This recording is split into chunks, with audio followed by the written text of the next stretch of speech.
What's up, guys? This is Tommy here, Game Hall Manager at Epicos.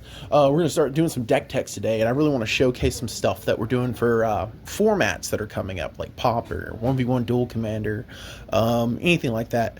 And today, I wanted to do a deck tech on one of my personal favorite decks, Jund Wildfires. I think this deck is amazing. It's loads of fun to play. Pauper is a fantastic format, and I'd like to do a deck tech, and we'll go over some discussion of like why I'm playing, what I'm playing, and the ratios. So, without further ado, let's get started. First things first, we got 4 copies of Writhing Chrysalis. This is an army in a can. When you cast it on cast, you get 2/0/1 Scion tokens, and those tokens can be tapped, or sorry, sacrificed for mana. And for every time you sacrifice an Eldrazi, he gets a +1/+1 counter, so he can tick up, he makes mana, and he's got reach. This guy's just a tank. He's just a formidable force in Pauper. So if there's any card I'd ever recommend you just picking up, just have 4 copies of Writhing Chrysalis. Would definitely be it. Up next, we got 4 copies of Refurbished Familiar. This bad boy has an affinity for artifacts, so it costs 1 less colorless for every artifact that you have. Ultimately, in turns 1 or 2, he'll cost like 1 black. And he has flying as a 2/1, and when he enters, your opponent discards a card when he enters. But also, when he enters and your opponent doesn't have any cards, you get to draw a card. So this card's never bad. Like, if this was ever printed in standard or anything like that, this bad boy would be easy, like rare to mythic. But yeah, this card's insane. A lot of decks utilize Refurbished Familiar. A one-of threat that I've been testing is Loathsome Chimera. This guy's like super good in the Snakes matchups, like Mono Blue Terror. Loathsome Chimera can exile 3 of the cards for its escape cost and pay 5, and you can cast them from the graveyard with an additional +1/+1 counter. I like this because it'll make him a 5/2, which makes him a formidable blocker against everything. And sometimes in the late game, you just need a little bit of push. You know, something that you can count on to like push through the game. Loathsome Chimera has easily been one of my favorite cards that I've been teching out. So, yeah, definitely give it a try. Next up, we got Gixian Infiltrator. This card's really good. It says every time you sacrifice another permanent, put a +1/+1 counter on Gixian Infiltrator. So that's any permanent. If you sacrifice lands, if you sacrifice artifacts, if you sacrifice creatures, this guy gets really big really fast.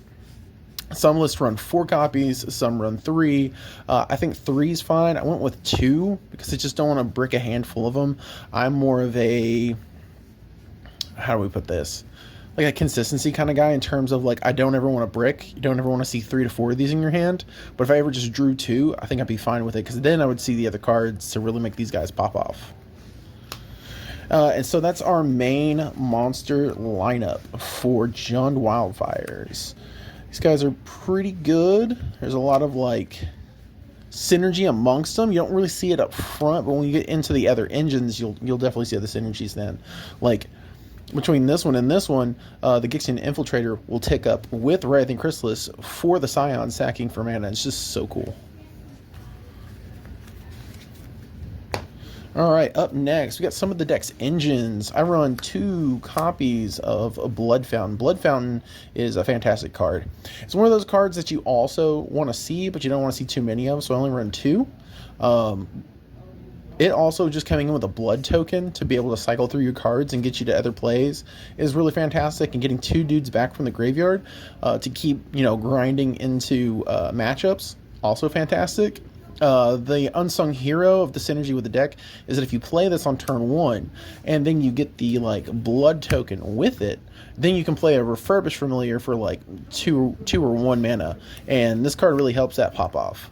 So we got 2 Blood Fountains, 4 Cleansing Wildfires, a namesake card of the deck if you're not familiar. The lands in the deck, the artifact lands, are indestructible. So if you go to target one of your own artifact lands, you can actually search for a basic, draw a card, and you won't lose your land in the interaction.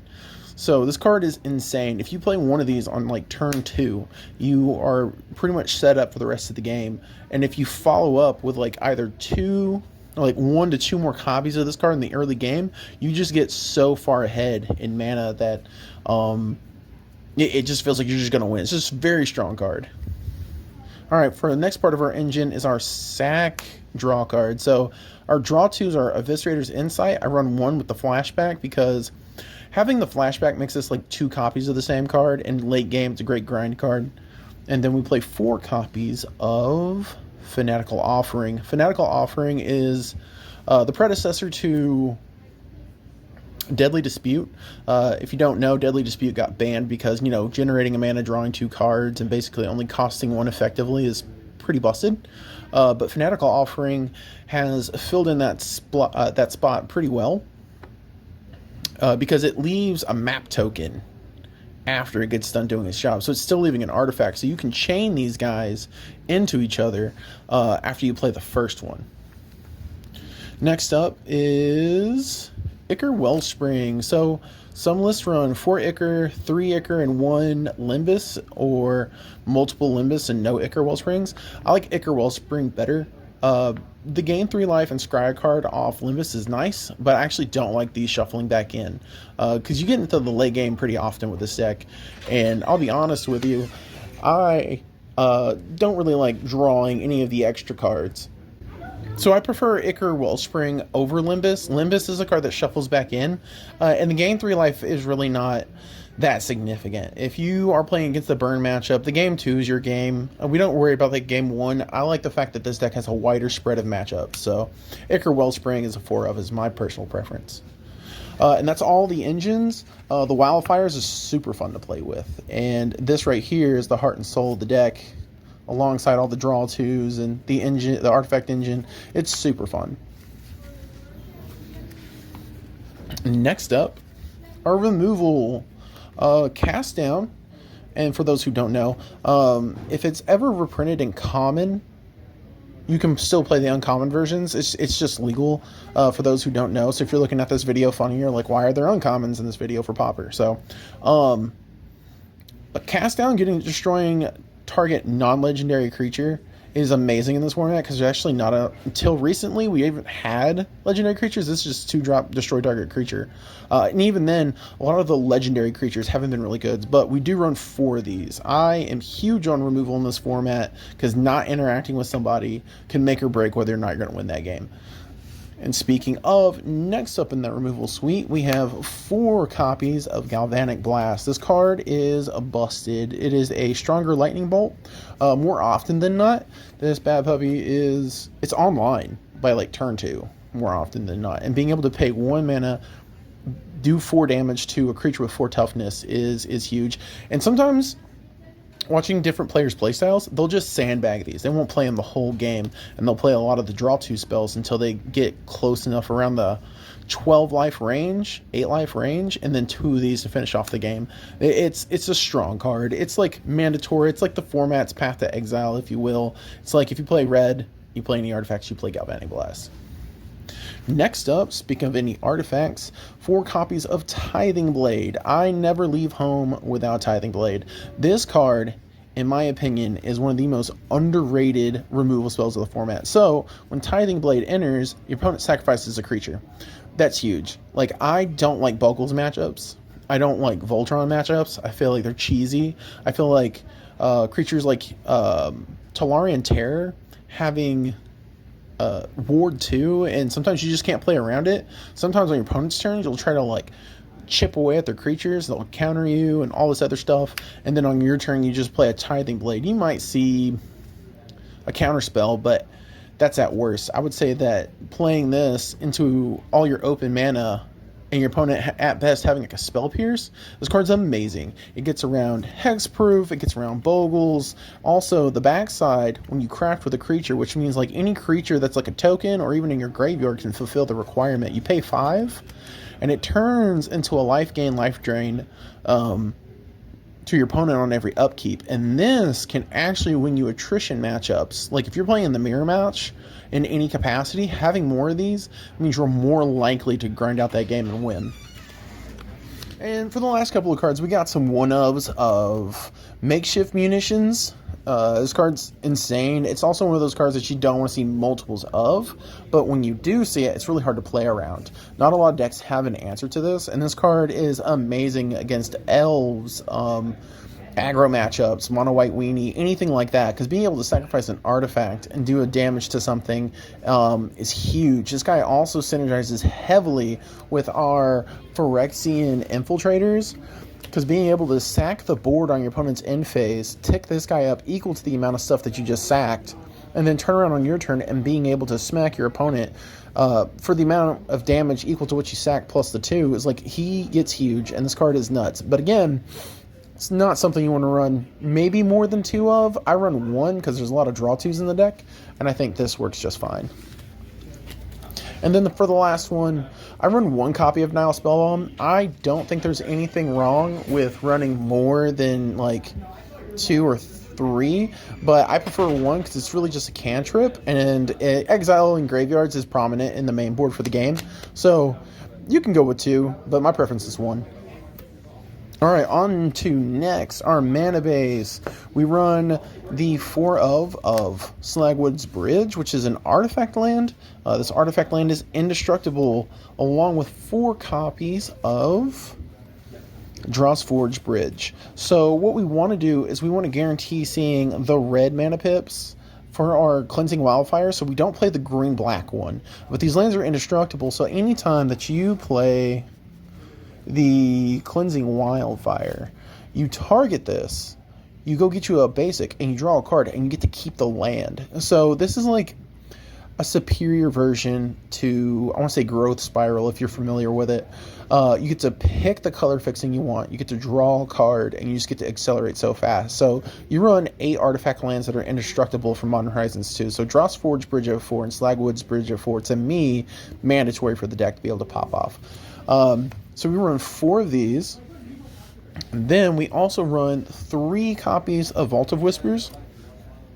It's just another artifact land to tick up our affinity pips, so that way we can, make some of our spells cheaper and stuff. Mainly talking about our Refurbished Familiar. I don't think we need 3. I think I could drop it to 2 and add an extra basic. But 3 works for me. It's not bad. It's an okay ratio. But next in line would have to be our other color fixing for Twisted Landscape. So this is the Jund Modern Horizons 3 fetch land for basically the Pauper format. And if you don't have any lands of a certain type in your deck, it also cycles for Jund colors, so you can just discard it and draw another card. So that at 3, well, you could bump one of these down to 2 and put this up to 4 because the cycling is super strong.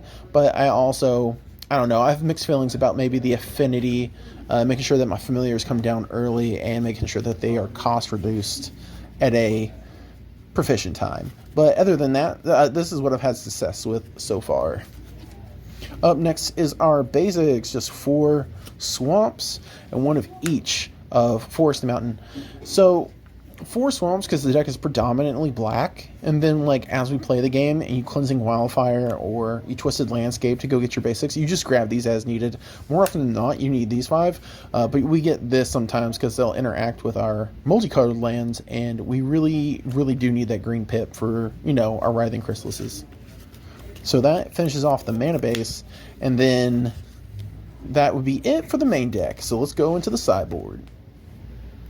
So going into the sideboard, I like to talk about cards that I like to side that are for matchups that I find the most problematic. So more often than not, when people get into new formats, they'll play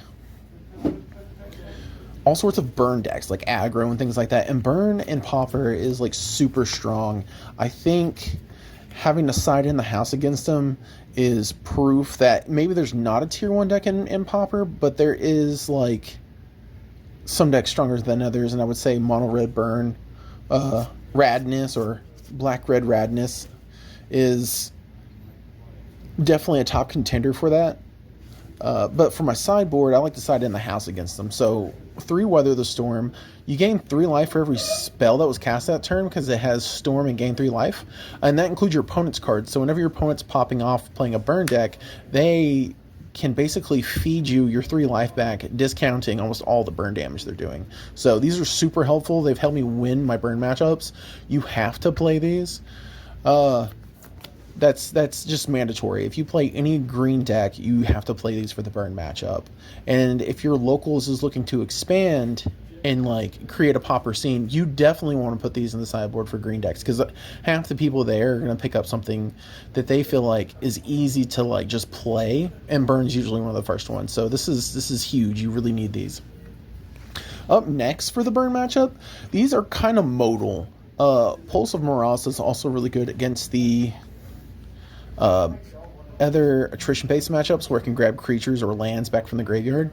You can grab a Twisted Landscape from the graveyard, cycle it, and draw a card. And you gain 6, and you draw a card for 6 mana. You may not want to do that, but it's still pretty decent. And being able, it's like your worst play, really. You could actually grab back your threats, gain 6 life, and stay in the game. Pulse of Moroz is just a really good card, but it's definitely good against Burn. And then last but not least is my own little bit of spicy tech that I like to play.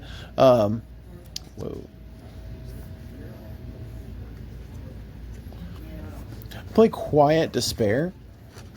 Quiet Despair is essentially Campfire, but the difference is you don't have to pay into it. So I would enchant one of my lands. In the beginning of my upkeep, I get to choose whether or not to destroy the enchanted permanent, or I can gain 2 life. So if I put it on one of my, I want to say like bridge, right? If I put this on my bridge, every turn I'll just gain 2 life, and you don't have to pay into that. So I can just have a 2-point buffer every turn. And over the course of a couple of turns against Burn, having up to like 4 to 6 life buffering you is huge, right? So 2 of these, and they're also fantastic against like mirror matches where you can just attach it to your opponent's like Vault of Whispers or Great Furnace, and being able to just pop their artifact lands on the next upkeep. Pseudo land destruction, pseudo like attrition based like tech, but all Burn oriented. So they're not bad cards for most of your matchups. So huge fan of these. These are almost a mainstay in any green deck. If I sideboard, this is going to be the sideboard. Next up, we got 2 more copies of Blood Fountain. Blood Fountain is really good in attrition-based matchups. Like if you play against another Refurbished Familiar deck, Nightmare Blade, or anything like that, anything that goes hard in removal, having 2 more of these is so good because you can see more of what you're looking for with the blood tokens. Adding 2 dudes back, and on top of that, just having 4 of these in an attrition-based matchup is going to blow your opponent out of the water. So 2 in the sideboard always. Next up, we got 2 more Eviscerator's Insights. These are also really good in attrition-based matchups. I actually really like these against like Mono Blue Terror, because most of the time they're going to counter stuff, and all you need is one of these to get through to be able to try and get back in the game. So 2 more of these, and they're also good against like Nightmare Blade and stuff, and being able to like play through multiple of your opponents like Refurbished Familiars is huge, because Nightmare Blade can bounce their Refurbished Familiars and their Tithing Blades and stuff like that to burn through your value, and being able to sack in response to that and draw more cards is an absolute game changer. So these are for attrition-based matchups. Highly recommend. Definitely good cards. Up next, and I might catch a lot of flack for this. So, Krark Clan Shaman, is he good? Yes. Is he mandatory in the main deck? I would say no. I think he's great against elves, white weenie, and stuff like that. What I don't like, and maybe this is for my local meta, is the fact that he does not ping flyers, which comes up a lot. If you play against something like Mono Blue Snakes, you'd have to sacrifice half your board. It doesn't hit the Mystics birds in the air. It's like this card in so many matchups has just been bad, right? He can't get the core Skyfishers, he can't get Refurbished Familiars, he can't get Glint Hawks and stuff like that. So good card, yes, but is he main board all the time no matter what? No. I've seen multiple people have problems with this, like in matchups, just like drawing multiples of this card in a late game and just absolutely losing because they just basically drew a vanilla 1/1. So those are at least 2 for the Krark clans. I would run at least 2. 3's fine. Now, these are flex slots. I talk a lot about like Mardu Affinity, Nightmare Blade, and stuff like that. Being able to destroy 2-for-1 in artifact matchup is fun. I really like being able to do that. Now, do I feel like these are that important? Nah, I wouldn't say that. I think these are probably the 2 flex slots. I just really like Ancient Grudge in a affinity mirror match. And if I was going to side anything else out for this, I don't know, maybe a couple of Avenging Hunters or Nyxborn Hydras or something for, I guess, other kind of like go big strategies, like Grid Green Ponza or something.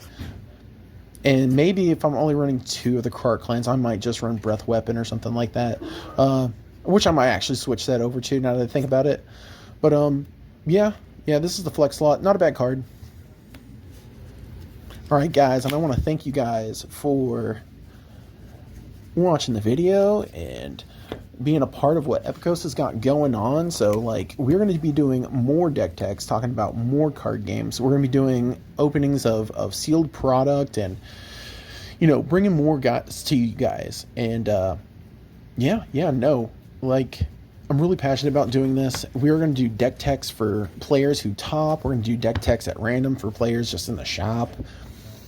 And we'll be posting it all over our social media. So if you want, stay tuned and you can be part of this as well. Thank you guys and stay epic.